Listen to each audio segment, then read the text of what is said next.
All right, so don't worry so much about the screen. We could block it a little bit here. I'm gonna hand this to whoever, and then you guys can pass it back and forth. This is how we're gonna do it.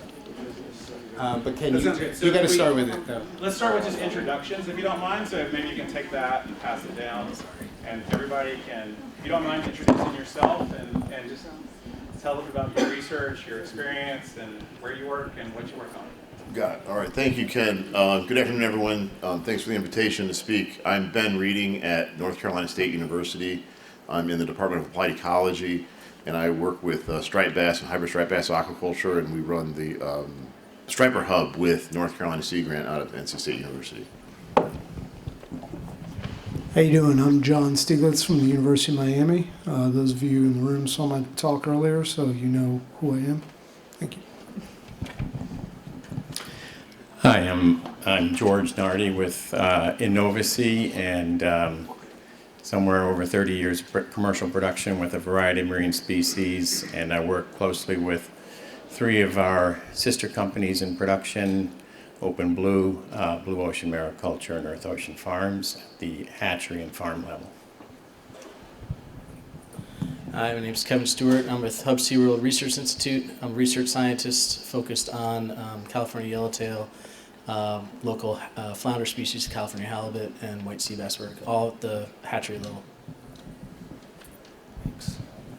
I'm Kai Fox. I work with the University of Hawaii Sea Grant College program. I'm actually like second string today, off the bench. I'm supposed to be Jenica, so hopefully I can do a good job. I work as an extension specialist for aquaculture, so I work for a variety of companies and species, including Blue Ocean Mariculture.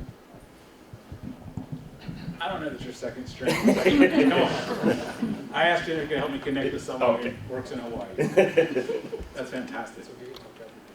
Okay. First panel. So we're going to do the first panel question here. So could you talk about the marketability of your species that you have some experience with? And John, why don't I ask you if you don't mind starting? Okay. So we work with a number of marine fish species at the University of Miami, as well as through collaborations with other commercial producers throughout the world. Could I just back up 1 second on the slides at you?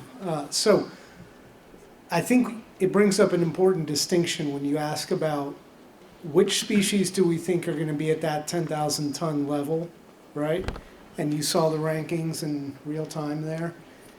And red drum was rising to the top of the list, right? And then you see another question where should the U.S. government be investing in developing certain species?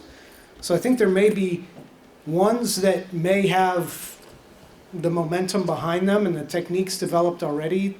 They may not need as much development, right? And so I think that's one thing that as a group here we should consider in terms of if one is, right, if we were saying, oh, let's develop salmon aquaculture. Well, it's being done all around the world. Like, how much more development does it need? It seems like the companies are at a stage where they can, if there are questions they need to address, they can do it internally, right? And I think red drum's a great example where I think most of the people in this room, you could go on the internet and you could, or your own experience, you could grow red drum, right? And so it's great that we have a species in that position, and it's going to be very exciting to see that momentum continue. But for some of these others, I think that's more where the government may play a role in terms of developing some of these other species that are very promising in terms of the preliminary insights that we've seen on them.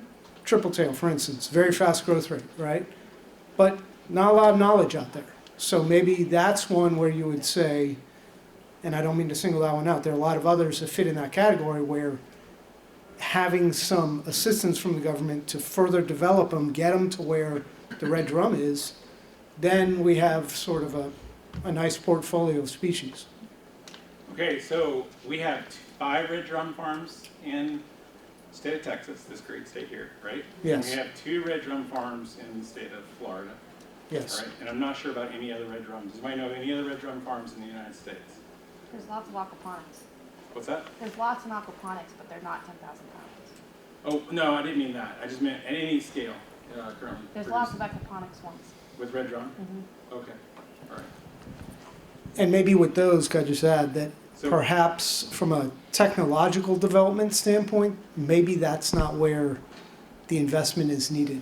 Maybe it's needed in other aspects of taking a species like red drum, where technically we know how to do it. How do we now do it at 10,000 tons and do it profitably? So let me be careful. I don't want folks to get hung up on my 10,000 tons. So in government, we try to think about not supporting individual farms, but supporting supporting farming endeavors that might support like 3 to 5 business operations, Right. right? So when we say like 10,000 metric tons, 22 million pounds of fish, we're kind of thinking like, how do we support a community of farmers? Yes. And in red drum, we have a community of farmers. And in striped bass, we have communities of farmers in those kind of situations. So they probably, folks would probably say, they're probably a little bit, their needs are very different than the yellowtail Right. in the United States. But don't let me be speaking, tell me if I'm right or wrong, but it's also why we started out on the marketing question, because that's research as well. Marketing, supply chain, economic distribution, those aspects are also part of the research investment. And so I want to make sure we spoke about that. Absolutely. I didn't mean to derail the initial question there. It was an important distinction in the survey question. So marketability, and I'll let, I don't need to dominate the talk here, but I think they're all marketable in their own ways. I think you see the reflection of some of the regional aspects of some of these species. But I do think on that list, there are some that if you look at history, that have already gone through this. Cobia is a great example of that, with what Open Blue has done in terms of getting that fish to where it is now. Would someone like to speak to some of the challenges maybe that Open Blue has had? I want to be careful not to speak for Open Blue, but is anybody familiar with any of the challenges that? I was simply referring to sort of educating folks as to what a cobia is, right? So that is something that, it's a great fish, amazing, incredible potential. Those of us in the Southeast know all about cobia. You go to the Midwest, they're saying, why should I pay this much for a fish I've never heard of? So a lot of other fish on this list fall into that same category. We all know they're great. You should order triple tail every time you see it, but tell that to someone in the Midwest. Thanks, John. I appreciate that. Somebody else? Anybody else want to talk about marketability, or would anybody from the audience like to talk about marketability? Yeah, if I could, Ken, on marketability, because a lot goes into that question and your choice of your fish or the fish that were on these lists. And when you look at that, you're making a decision from a commercial perspective. You're thinking, what fish on that list can I grow that's going to bring me, the top dollar is one aspect of that. And then the other aspect that has to underlie that is, can I produce that fish? Can I readily produce that fish? Is that fish is the survival of that fish going to reach my market request or my market demand or my business plan? So if we're talking about commercialization, we're talking about a business here, you have to take both of those factors into play, not just, which one can I produce, or maybe the one that you can produce a lot of, as John mentioned, could be red drum. That's proven, but the market is a little lower. You're going to have, you're going to have to blow out the production. You're going to have a good marketing program. You're going to have to push the needle on that fish to get a good return. Versus a fish that is going for 3 or 4 times that price, but is more technically involved, requires harder conditions to produce. So those are the choices that are made. So it's not one or the other. It's how you stack them up in a business plan in terms of marketability. Anybody have any other questions on marketing? We have a couple of others. And if you don't mind, ask your question, and I'm going to repeat it so that we can capture it on the audio. Mike Rose. Okay. Yeah, I just, having looked at this over the years in terms of marketability, I think it's, thanks. I think it's a bit simplistic to think of a market. And I think we have, and you and government really need to think of, as public servants, a little bit broader in terms of what the market is and who the consumers are and who the customers are. And here in aquaculture, the reason finfish we have 19 different species is because they're primarily focused on the producer making money in a niche market where they can get $20, $30 a pound for these really nice fish, and that's entirely legitimate.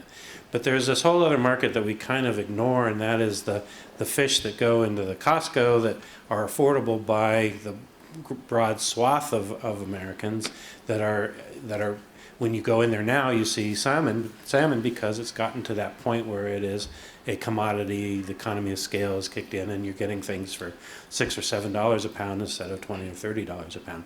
So I think if I were to say something to the government about investing in these different things, the production, the large-scale Costco kind of fish is going to come from focusing in on a species that can become a world species.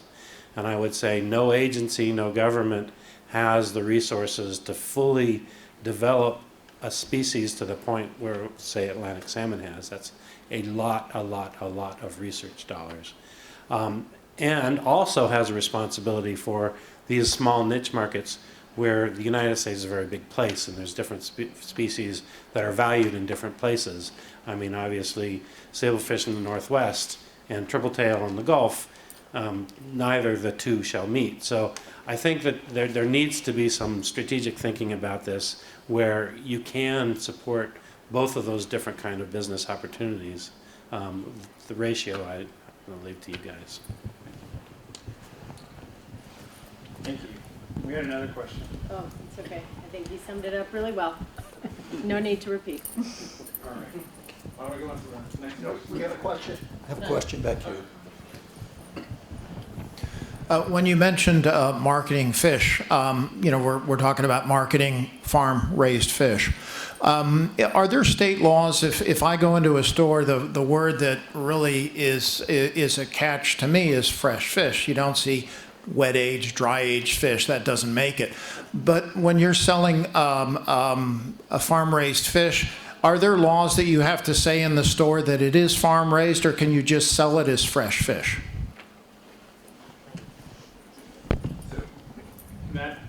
That depends on the state and the species. One example, for example, if you were to farm striped bass, you can't sell that in New Jersey with the present state laws, just as one example. But there are laws. We were producing farm cod. I could only sell it in New York State by getting permission from each state that I was driving through, and each individual fish had to be tagged.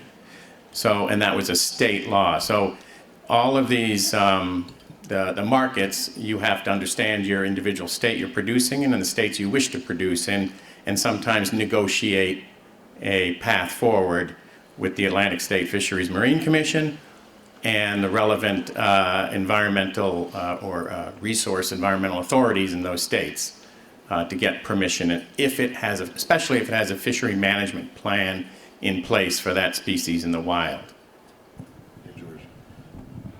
You got to follow up there, especially with like a sport fish like striped bass, that you've got very high recognition of that species. And all these state regulations actually, it does make it problematic for certain states.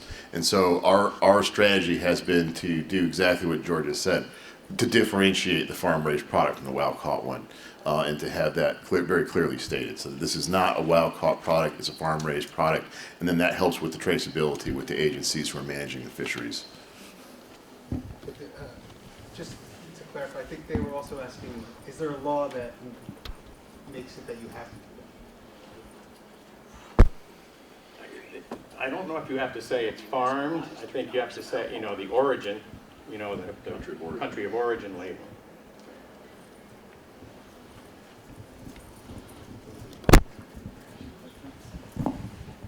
Yeah, I think that with fish in particular, it may make more sense to choose a focused fish per region, just because we've noticed that red drum is pretty specific to the Gulf. I think striper are recognized kind of all over the country, but trying to find a cheap Costco fish, we've already sort of got that, and it's our imports. And do we want to replace that market for swai, for example, or tilapia? That's going to be really difficult for a U.S. farmer to do.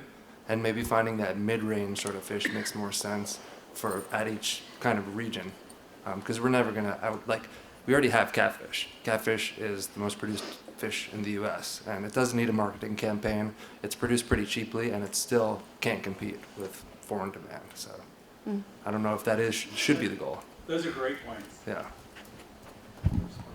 And we have a response. Sorry. Yeah, just gonna add on to that. As far as if we're talking about offshore or marine aquaculture, there's only 2 species on that list that are native to Hawaii, the 2 cerealids, and there's no way the state will ever approve any of those other species for culture in Hawaii. So that really limits Hawaii at least. That sounds great. All right, so we're going to go on to the next question here. So everyone was asked to rate the availability of hatchery techniques. So, we are trying to grow a number of farms. That whole thing about having hatchery techniques, production technologies, breeding technologies in the public domain, publicly available. Would someone like to lead us off on that talking point of that conversation? Well, I'm a bit conflicted, actually, a little bit between the publicly available and what's privately done, because for some folks in industry, including people that I work with, it's considered, I don't know, their know-how, if you will. But what I did want to say is that a lot of this is available publicly for many of those species to a greater extent, whether or not it's a complete manual or a publication or a chapter in a book. I think the other thing that really also has to be a little bit of a follow-on is not only is the technology in the hatchery available, which I think it is for most of these species, it's really where have you gone since you've spawned an egg and produced a larvae? Have you developed the genetic improvements? How far are you on that path with these species? This is what's going to differentiate us farming from the wild. And a number of those choices have many years of genetic improvement in place, which in my mind is a big check, in terms of where they stack up on that list, because that's time. As time that you're always going to be trying to catch up with other species to that improvement in terms of lowering your cost of production. So I think having that knowledge makes a big difference when you're talking about where are you going to invest. In other words, what kind of investment in its biology has already been done that you can take advantage of and leapfrog forward. Thank you. Any other responses or comments? I am going to ask. I was going to ask you to answer the next question, or the exactly same. I was going to ask you to carry on, but I want to see if the audience had any questions with response. Thanks, Kevin. How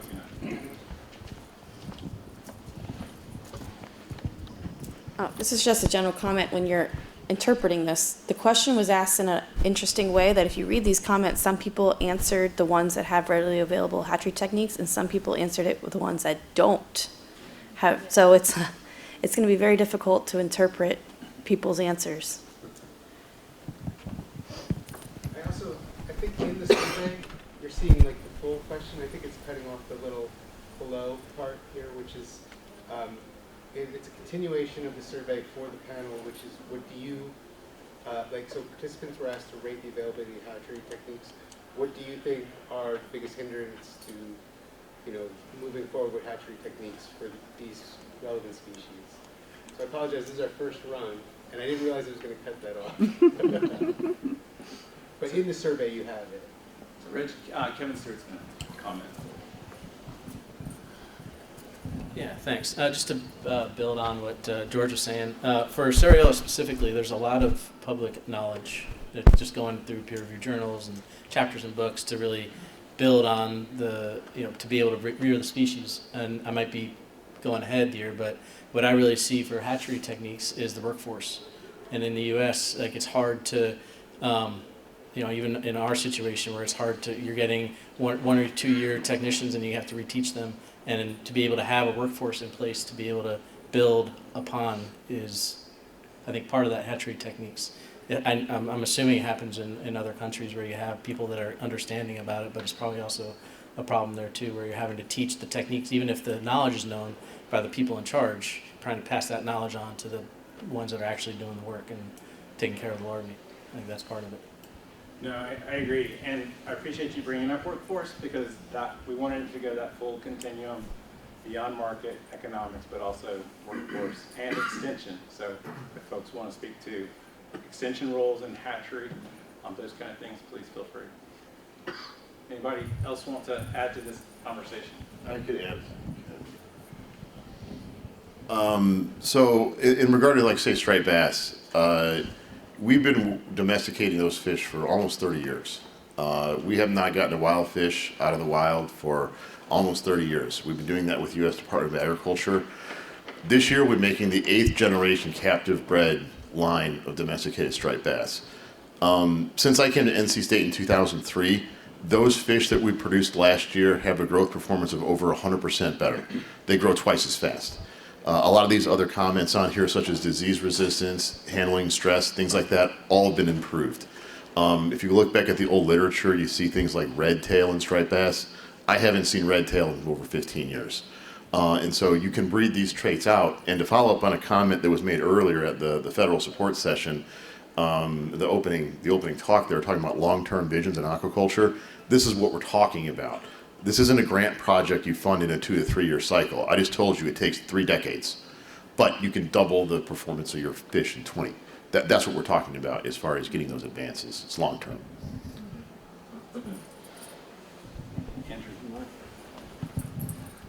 I don't know if this comment's going to go over well in this crowd. In the demographic, I was the only one that lives in an inland state, according to the survey, at least a little while ago. So anyway, and make sure you share what state that is. That's Kentucky, completely landlocked. Oh. I think we designated you as non-coastal. Oh, I'm sorry, non-coastal. I need to get my terminology right. That's right. But anyway, so I spent the last 9.5 years growing marine animals in a landlocked state. And, one way to do this is to grow fish in Florida and truck them up to New York City, up I-95. But you could also grow the fish in New York City or right outside in a location that is much less expensive, or, maybe somewhere else. But how much interest does NOAA have in land-based marine production? And then, just to kind of toot the horn of that, a fresh fish is a fresh fish, like a day or two is like super fresh. And 60% of the American public lives in counties that are not coastal. And those people have difficulty getting fresh fish. And one of the really, recirculating aquaculture did not make much sense to me 20 years ago. But in recent years, I think it's come a long way and become a lot more economical. And so, anyway, how much interest is there, and I'll add to that. how much sense does that make? So, he's got turning here. So I'll add to that. So you heard me introduce that I was at the land-based salmon SASQUARE conference, right? So deliberately, we're not talking about salmon, we're not talking about steelhead here today, and we're not really talking about eels and a few other species that are being commercially developed. So we're absolutely looking at what does land-based RAS mean for marine fish production. And we're trying to find our lanes and our spaces for what is it that we focus on and USDA focuses on, so that we're making the most of every tax dollar that we're working on. And so it's really, really important. And when you see the Sea Grant advertisements for their funding opportunities and things, it always says, Great Lakes and other programs. So just recognizing it's really, really important. And then just to go back to the marketing too, that 60% of people aren't familiar, and it's already been said really, but just to make the point again, aren't familiar with a lot of these coastal sport fishes that we're talking about. No, it's a great point. And I don't know if it was raised, but you triggered me in just in terms of making sure that the choice also depends on your choice or your system. Certain species that were on that list do not fare well at high densities. but they would fare very well in a net pen situation where densities won't go above 20 or 30. But if you're, so you don't want to raise that fish in a land-based system where you need to have densities that are pushing 40, 50, 70 kilos per cubic meter. And so that'll affect your choice of species. So you've got to be cognizant of what species will do what in what culture system as well when you're making a choice. And I'll just add one other point from my perspective and my new role at NOAA and helping lead the science team at the Office of Aquaculture. We have significant conversations all the time with people from Norway and Europe about coming and growing farms here in the United States because they want to be closer to their market. So it's not just about Americans being closer to their market and growing it near the market space, but it's also the international community is eyeing that the hunger for seafood is here in the United States, that market is here, and they want to come make investment here.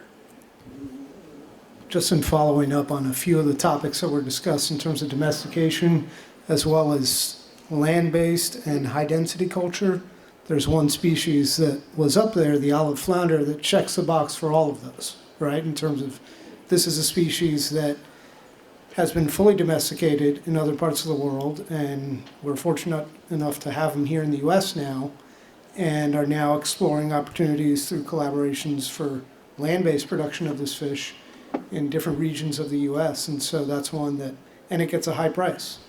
And in terms of marketability, it's one that can simply be marketed legally as flounder, right? So it doesn't have to be olive flounder, Japanese flounder. It can just be flounder. So in terms of that, if we're really trying to narrow this list down, that's one that seems to make a lot of sense. Thanks, John. All right, we need to go on to the next question because I want to make sure we have time for the Sea Grant conversation as well as the other panel. But the next one is looking across all the aquaculture species that were presented. What are the specific needs in terms of aquaculture extension and technology transfer?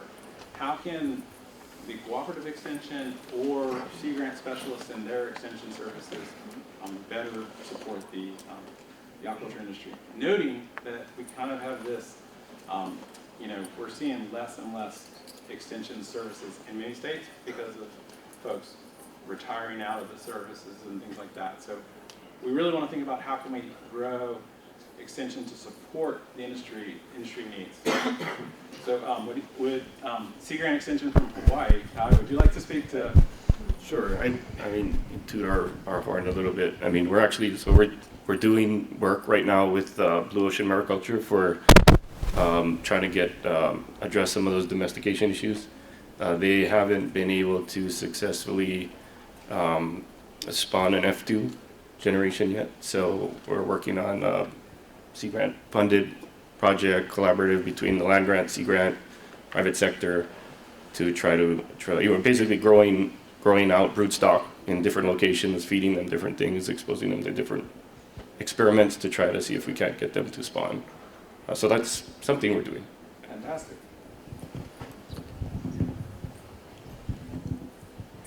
I'm going to ask you a question as well to go with what I'm going to suggest.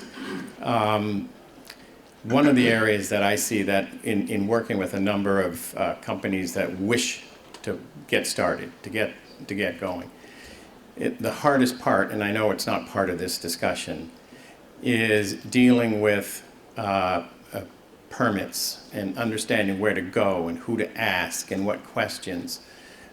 Because each state is complicated, and it's a morass of trying to work your way through, and we're doing a lot of hand-holding, and it's not easy because the federal government is working up here where you guys are, and I see your extension and Sea Grant people trying to reach down, and everything happens at the state and local level, and if your guys can provide resources, education, training, information down to that local level, and those are the people that have to make the decisions and work with the industry that comes to them and says, may I?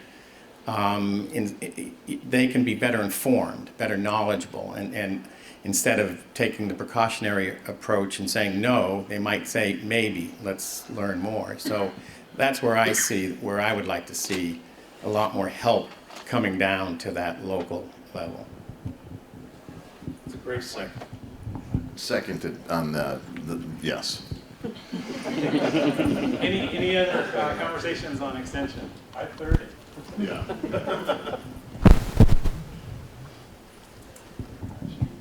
One thing I think is missing from there is fish health and specifically veterinary services. I know that sablefish, as an example, have struggled incredibly with a variety of fish health problems. And I also think that they have not had access to veterinarians that are knowledgeable about fish, and in particular that species. And I think aquaculture in general is plagued by problems with disease that I would argue are manageable, but people fail to manage because they maybe don't use the right fish health resources and don't have access to veterinarians.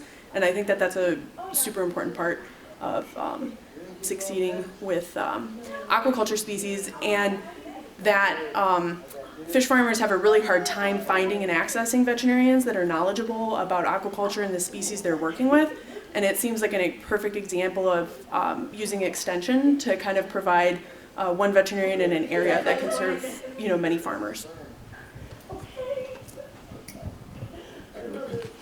So we got one behind you, Ed. I'll just add to that. I think that's a great point, and I think having that ability to get that vet-client relationship established, especially with marine species, is critical. The other thing too, and that's kind of leads to the research needs with some of these species, is we learn all the culture techniques, right? But then we get faced with a fish health issue that can devastate your whole crop pretty significantly. So there's lots of needs on the research side to get to the point where you can answer questions meaningfully from a veterinarian standpoint as well, and provide good advice as well. So there's lots of needs, lots of impediments, permitting, for example, to all these different species. That's why you got to consider wrasse along with marine pens or other options as well. So that's my comment. Thank you. Yeah, just kind of a comment on this extension component, because I think that's something that we're really lacking in. And I go back to a dissertation I did back in '05, which was a needs assessment of aquaculture extension, education, and program administrators across the U.S. And we showed significant program attrition, and that's continued, whether it's land grant extension, sea grant extension. And when I think back to now in my position, I work with a lot of other agricultural areas as well. When I think about the other agricultural sectors, we have incredible extension programs that support disease and nutrition and all kinds of things. And when I connect extension and industry, it's critical in many ways.